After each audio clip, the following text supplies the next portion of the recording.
नमस्कार. RV kitchen या चॅनलमध्ये मी आरवी तुमच्या सर्वांचं मनापासून स्वागत करते.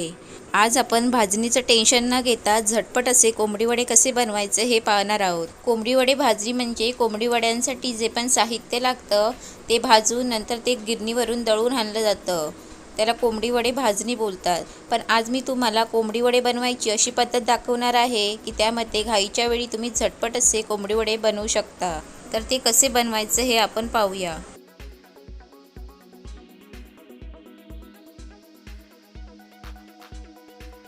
तर त्यासाठी येथे मी 50 ग्रॅम उडदाची डाळ घेतली आहे, 1 चमचा जिरं, 30 ग्रॅम धने आणि 2 चमचे मेथी दाणे. तर हे सर्व आता एक एक करून भाजून घेऊया. तर त्यासाठी येथे आपण तवा गरम करून घेतला आहे. तर ही उडदाची डाळ भाजून घेऊया. आता या डाळीचा रंग हलकासा चेंज होईपर्यंत भाजून घेऊया. तर येथे आपण डाळ भाजून घेतलेली आहे, आता ही काढून घेऊया.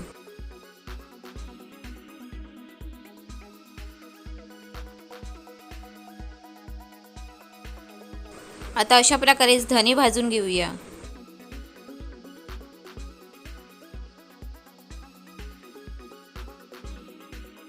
येथे आपले धने देखील भाजून झाले आहेत, ते काढून घेऊया.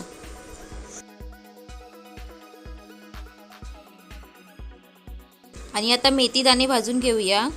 पण मेथी दाणे भाजताना गॅसची फ्लेम एकदम लो ठेवायची आणि फक्त 2 ते 3 मिनिटं भाजून घ्यायचे आहेत. कारण मेथी दाणे जर जास्त भाजले गेले तर त्याचा जास्त कडवटपणा वड्यांमध्ये उतरणार, म्हणून ते फक्त 2 ते 3 मिनिटं परतून घ्यायचे आहेत.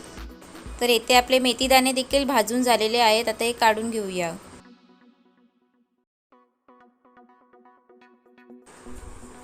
आता जिरं हलकंसं भाजून घेऊया.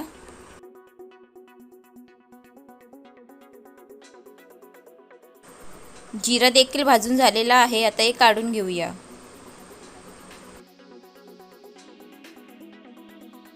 तर हे सर्व आता थंड झाल्यानंतर आपल्याला मिक्सरमधून याची बारीक अशी पूड बनवून घ्यायची आहे.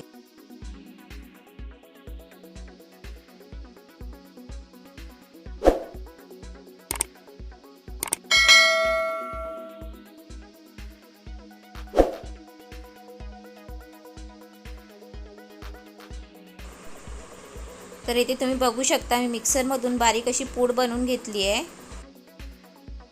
तर कोंबडी वडे बनवण्यासाठी येथे मी 2 कप तांदळाचं पीठ घेतलं आहे आणि अर्धा कप गव्हाचं पीठ घेतलं आहे. त्यामध्ये ही मिक्सरमधून बारीक केलेली पूड आहे ती घालून घ्यायची आहे. यामध्ये अर्धा चमचा हळद घालूया. हळद घातल्यामुळे वड्यांना छान कलर येतो. चवीनुसार मीठ घालूया. आता हे सर्व छानपैकी मिक्स करून घ्यायचं आहे. आणि हे पीठ मळण्यासाठी आपल्याला छानपैकी उकळलेलं पाणी घ्यायचं आहे. तर त्यासाठी येथे मी पाणी उकळून घेतलं आहे. आता हे पीठ या पाण्याने मळून घेऊया. आणि पीठ मळताना यामध्ये थोडं थोडं पाणी घालून पीठ मळून घ्यायचं आहे. आणि पाणी गरम असल्याकारणाने प्रथम आपण चमच्याच्या साहाय्याने अशा प्रकारे पाण्यामध्ये पीठ मिक्स करून घ्यायचं आहे. वड्यांमध्ये गरम उकळलेलं पाणी घातल्यामुळे वडे छानपैकी नरम होतात.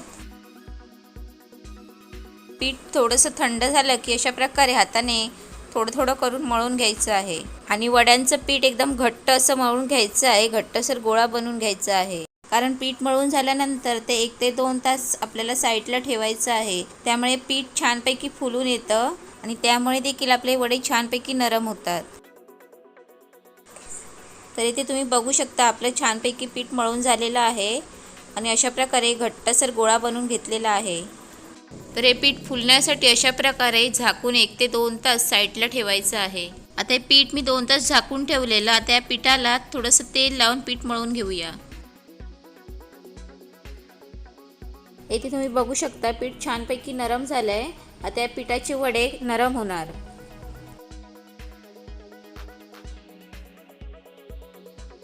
आता वडे थापण्यासाठी याचे छोटे छोटे गोळे बनवून घेऊया. आता गोळा जास्त मोठा किंवा जास्त लहानही घ्यायचा नाही आहे, मध्यम अशा प्रकारे घ्यायचा आहे. तर इथे मी 5-6 गोळे बनवून घेतले आहेत. राहिलेले पिठाचे नंतर गोळे बनवणार. तर इथे वडे थापण्यासाठी एक मी तुम्हाला सोपी पद्धत दाखवणार आहे. प्लॅस्टिकची पिशवी अशा प्रकारे एका साईडने कापून घ्यायची आणि या पिशवीला अशा प्रकारे आतमधून तेल लावून घ्यायचं. दोन्ही साईडला तेल लावायचं.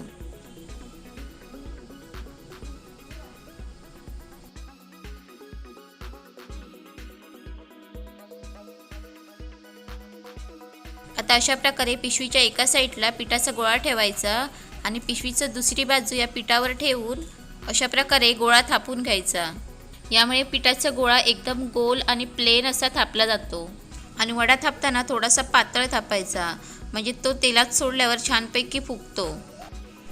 अशा प्रकारे तुम्ही बघू शकता वडा छानपैकी थापून झाला आहे। आता हा गरम तेलामध्ये तळून काढायचा आहे। त्यासाठी येथे मी कढईमध्ये तेल गरम करून घेतलं आहे। आता यामध्ये अशा प्रकारे अलगद असा वडा सोडायचा आहे। वडा कढईमध्ये सोडल्यानंतर अशा प्रकारे चमच्याने थोडंफार त्याला प्रेस करत राहायचं आहे, त्यामुळे तो अशा प्रकारे हळूहळू छानपैकी फुगणार।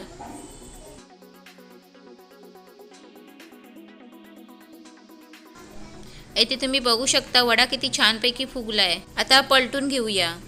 आणि वडे भाजताना कढई जर लहान असेल तर शक्यतो एका वेळी 1 किंवा 2 वडे भाजून काढायचे, कारण कढईमध्ये जर गर्दी झाली तर वडा फुगणार नाही।